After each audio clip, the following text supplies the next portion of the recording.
Friend, job search YouTube channel में आपका स्वागत है। केंद्रीय विद्यालय एंड नवोदय की तरफ से सेंट्रल गवर्नमेंट की बहुत बड़ी भर्ती आपकी जारी हो चुकी है। कैंडिडेट के लिए बहुत ही शानदार मौका है। ऑल इंडिया में कहीं भी आपकी पोस्टिंग की जा सकती है। ये बात बिल्कुल दिमाग में फिट कर लें, क्योंकि आपके स्टेट में ही आपको जॉब मिलने वाली है ऐसा बिल्कुल भी नहीं होगा। अदर कहीं भी स्टेट में ट्रांसफ़र किया जा सकता है, जबकि 5 साल या 3 साल में जो भी केंद्रीय विद्यालय है इनमें 100% ट्रांसफ़र आपका होता है। तो आप सभी कैंडिडेट उसी हिसाब से दिमाग में फिट करके इस वैकेंसीज के लिए फॉर्म फिलअप कर सकते हैं। इसमें बहुत सारी पोस्टें अलग अलग कैटेगरी वाइज रहने वाली है। मिनिस्ट्री ऑफ एजुकेशन डिपार्टमेंट की तरफ से गवर्नमेंट ऑफ इंडिया की ये परमानेंट रिक्रूटमेंट आउट की गई है, जिसका एप्लीकेशन फॉर्म आप ऑनलाइन अप्लाई कर पाएंगे। इसके ऑल इंडिया में सेंटर आपके रहने वाले हैं। ऑल इंडिया में कहीं भी एग्ज़ाम आपके सेंटर दिए जा सकते हैं। हो सकता है एग्ज़ाम सेंटर आपके मांगे जाएंगे, लेकिन एग्ज़ाम सेंटर अपने हिसाब से वो आपका डिपार्टमेंट ही चॉइस करेगा। आपको अपनी मर्जी से एक सेंटर मिले या नहीं मिले अलग बात है। बाकी कुछ ट्रेड ऐसी हैं जिनके एग्ज़ाम सेंटर पहले से उन्होंने बता दिए हैं, जिसमें आपके एग्ज़ाम सेंटर दिल्ली ही रहने वाले हैं। जैसा कि आपका पहली वैकेंसीज है आपके असिस्टेंट कमिश्नर की, जिसमें एग्ज़ाम सेंटर आपका दिल्ली ही रहेगा। प्रिंसिपल के लिए भी आपकी दिल्ली एग्ज़ाम सेंटर और वाइस प्रिंसिपल के लिए भी आपका दिल्ली ही सेंटर रहेगा। बाकी की सभी ट्रेड हैं उनके लिए अलग अलग ऑल इंडिया में सेंटर बनाए जाएंगे, जहां पे आपकी एग्ज़ाम कंडक्ट करवाई जाएगी।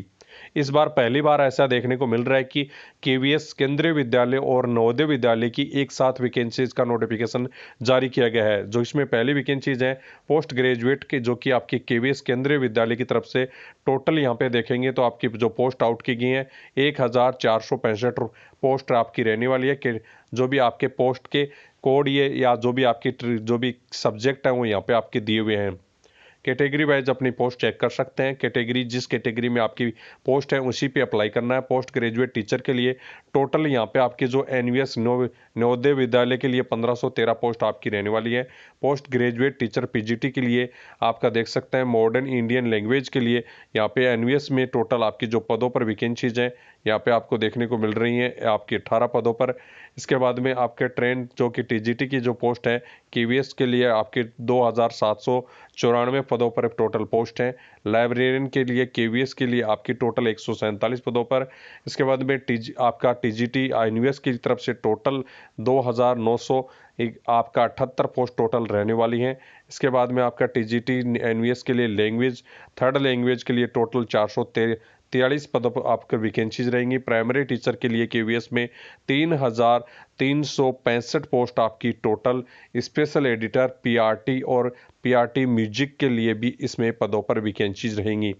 इसके बाद में नॉन टीचिंग स्टाफ केवीएस की तरफ से बात करें तो केवीएस में एडमिनिस्ट्रेटिव अफसर के लिए आपकी टोटल 12 पदों पर, फाइनेंस अफसर के लिए 5 पदों पर, असिस्टेंट इंजीनियर के लिए आपकी यहाँ पे 2 पदों पर वैकेंसीज है। सेक्शन अफसर के लिए 74 पदों पर, जूनियर ट्रांसलेटर के लिए आपकी 8 पदों पर, सीनियर सेक्रेटरी असिस्टेंट के लिए जो कि आपकी 280 पदों पर, और जूनियर सेक्रेटरी असिस्टेंट के लिए भी बहुत ही शानदार पदों पर 714 पदों पर। स्टेनो ग्रेड 1 के लिए आपकी 3 पदों पर, स्टेनो ग्रेड 2 के लिए 57 पदों पर वैकेंसीज हैं। इसी के साथ देखें तो नॉन टीचिंग स्टाफ में एनवीएस के लिए जो कि नवोदय विद्यालय के लिए आपकी जूनियर सेक्रेटरी असिस्टेंट के लिए 46 पदों पर, और जूनियर सेक्रेटरी असिस्टेंट जेएनयू के लिए आपकी 542 पदों पर। लैब अटेंडेंट के लिए भी यहाँ पे 165 पदों पर, और मल्टीटास्किंग स्टाफ के लिए 24 पदों पर 10वीं पास परमानेंट वैकेंसीज ये रखी गई हैं। सभी पदों की एजुकेशन की बात करें तो यहाँ पे जो भी मेन जो असिस्टेंट कमिश्नर के पदों के पर वैकेंसीज हैं उनके लिए पहले से लेवल 12 में जो आप जॉब कर रहे हैं उनके लिए वैकेंसीज रहेंगी। बाकी के प्रिंसिपल के लिए डायरेक्ट वाले भी अप्लाई कर सकेंगे, जिसमें आपका दिया गया है master degree, bachelor degree, BEd आपकी 50% एनसीटी के साथ होनी चाहिए, तो वो कैंडिडेट यहाँ पे अवेलेबल रहने वाले हैं।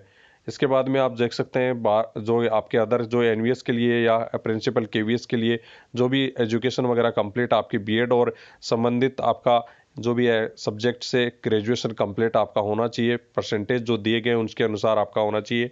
पीजीटी कंप्यूटर साइंस वगैरह के लिए एमएससी आपका संबंधित के जो भी है कंप्यूटर साइंस में आपका कंप्लीट है, आईटी में 50% मार्क्स के साथ होना चाहिए। देख सकते हैं फिजिकल ट्रेनिंग के लिए भी आपका मॉडर्न लैंग्वेज के लिए भी लैंग्वेज से संबंधित आपका सब्जेक्ट होने चाहिए।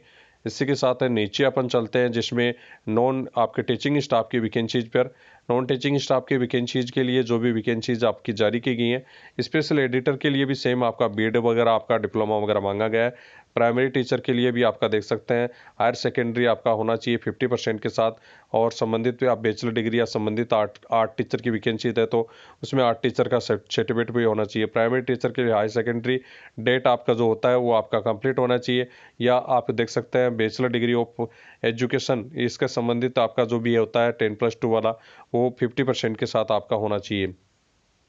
इसी के साथ नेक्स्ट आपकी जो पोस्ट है आपकी एडमिनिस्ट्रेटिव अफसर के लिए, असिस्टेंट इंजीनियर के लिए, इसमें भी आपकी लेवल 7 तक की पदों पर वैकेंसीज हैं।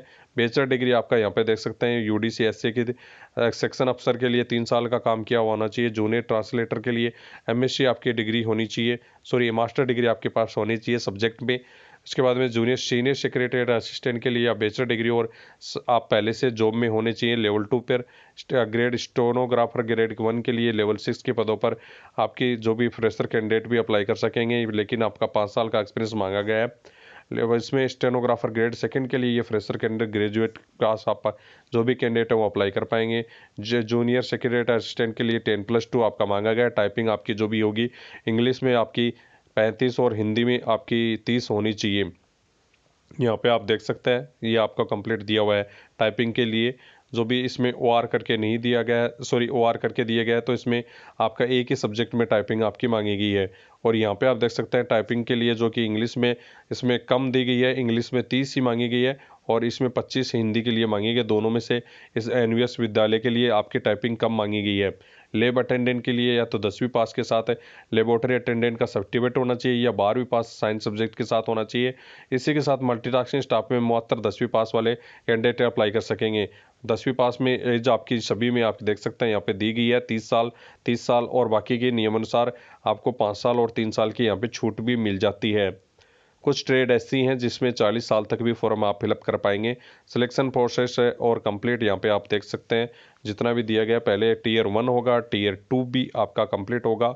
यहाँ पे एग्जामिनेशन सिस्टम भी कंप्लीट आपका दिया हुआ है, जो कि आप ओमार शीट बेस आपका एग्जाम करवाया जाएगा। ओमार शीट बेस एग्जाम के आधार पर सिलेक्शन किया जाएगा। ये आप कंप्लीट आपका टोटल यहाँ पे देख सकते हैं। लैंग्वेज से संबंधित भी आपका जो लैंग्वेज टेस्ट होगा जो कि कंपलसरी होगा, जिसमें टोटल 20 नंबर का आपका रहेगा। तो इस प्रकार से आपका सिलेक्शन किया जाएगा, इसी के आधार पर आप सिलेक्शन ले सकते हैं। अच्छे खासे पदों पर ये वैकेंसीज हैं जिसमें सेंट्रल गवर्नमेंट की परमानेंट रिक्रूटमेंट आपको हर 2 साल में 1 साल में आपकी वैकेंसी जारी की जाती हैं।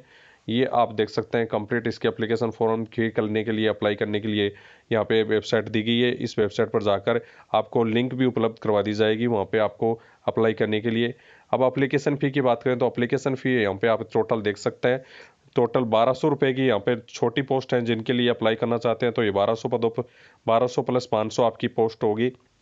जैसे इस प्रकार से टोटल 1200 + 500 टोटल आपको देनी होगी। और यहाँ पे आपकी यदि इस प्रकार से आप SC/ST हैं, फिजिकली हैंडीकैप्ड हैं तो 500 रुपये मात्र फीस आपकी लगेगी। बाकी की 1200 रुपये एप्लीकेशन फ़ीस या 1500 जो है वो नहीं लगेगी।